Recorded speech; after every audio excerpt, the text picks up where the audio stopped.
ஐயப்ப சுவாமி பெண்களுக்கு என்ன வரம் கொடுத்தார்? ஒரு முறை பெண் ஒருவர் ஐயப்பன் கோவிலுக்குள் அழுது கொண்டே வருகிறாள். ஐயப்ப சாமி சிலையை பார்த்து, சுவாமி, எனக்கு புதிதாக திருமணமாகி இருக்கிறது. என் கணவர் ஐயப்ப மாலை அணிந்திருக்கிறார். ஐயப்ப மாலை அணிந்ததிலிருந்து அவர் என்னை தீண்டத்தகாதவர் போல் நடத்துகிறார். இன்றைக்கு கூட அவர் வீட்டிற்கு வரவில்லை. வந்தாலும் என்னிடம் சரியாக பேசுவதில்லை. சாப்பிடும் பொழுது கூட என்னை பார்ப்பதில்லை. அவர் என் கண்ணை கூட பார்ப்பதில்லை. நான் ஏதாவது பேசினால் கூட அதை என்னை பார்த்து கூட கேட்க மாட்டார். இதை நான் என் தோழிகளிடமும் கேட்டேன். அவர்களின் கணவர்களும் அதேதான் செய்கிறார்கள். உங்களை நம்பி மாலை அணிந்ததற்கு அவர்களின் மனைவிகளாக நான் கஷ்டப்பட வேண்டுமா சுவாமி என்றால், இதை கேட்டுக்கொண்டிருந்த ஐயப்ப சாமி அவள் கண்முன்னே தோன்றி, அம்மா, உன் கணவன் நீ கூறும் அனைத்தையும் செய்கிறான். அவன் உன்னை மனமாற நேசிக்கிறான். உன் கண்ணை பார்த்து பேசினால் அவன் மனம் எங்கே போகிறது என்று அவனுக்கு புரியாது. அதனால் தான் உன்னை பார்ப்பதில்லை. இந்த ஐயப்ப தீட்சை ஒரு தவம் போன்றது அம்மா. இந்த ஒரு மண்டல காலத்தில் எங்கேயோ பார்த்து ஏதாவது தவறு நடந்து விடுமோ என்று அவன் கவலைப்படுகிறான். அம்மா, அவன் தீட்சை காலத்தில் ஏதாவது தவறு செய்தால் அவன் சபரிமலை ஏறும் தகுதியை பெறமாட்டான். மற்றும் இது அவனுக்கு பெரும் பாவமாக மாறும். ஆகவேதான் மனதை கட்டுப்படுத்தவே இதை செய்கிறான்.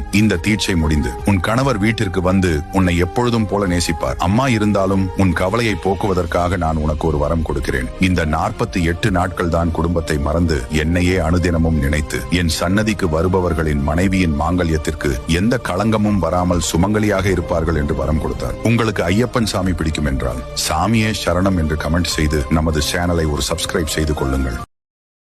Download ShareChat.